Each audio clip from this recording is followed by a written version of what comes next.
Happy first day of summer, everyone. And summer is a great time to do a quick video to show everybody how to make a nice, simple, easy cold brew. It's a great drink over ice. We're going to end up, it's going to brew like this for about 12 hours. We're going to start making it right now. So all you need is a mason jar, spoon, 6 ounces of coffee, 24 ounces of water, cold water.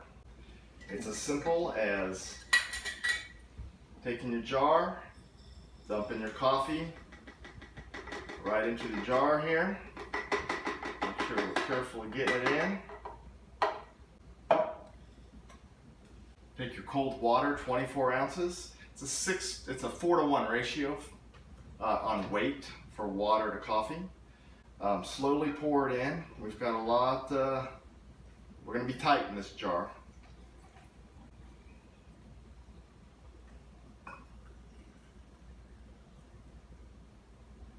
Pour it right in.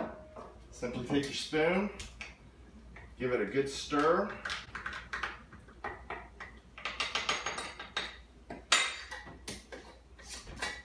Screw the lid on tight, shake it up a little bit, put it in the fridge for 12 to 16 hours, and it's brewed and ready to go. Once you're done, after it's done brewing, I just like to take a strainer and put a coffee filter in it. I'm using the same container I just used to measure the water. We're going to take it right here, and you just slowly pour it in. Make sure not to have the coffee go over. It's going to take a little bit to drip through. And as you can see, you let it drip through, and you can put more in through the filter there. Once it's done, you get this beautiful, nice, ice cold brew.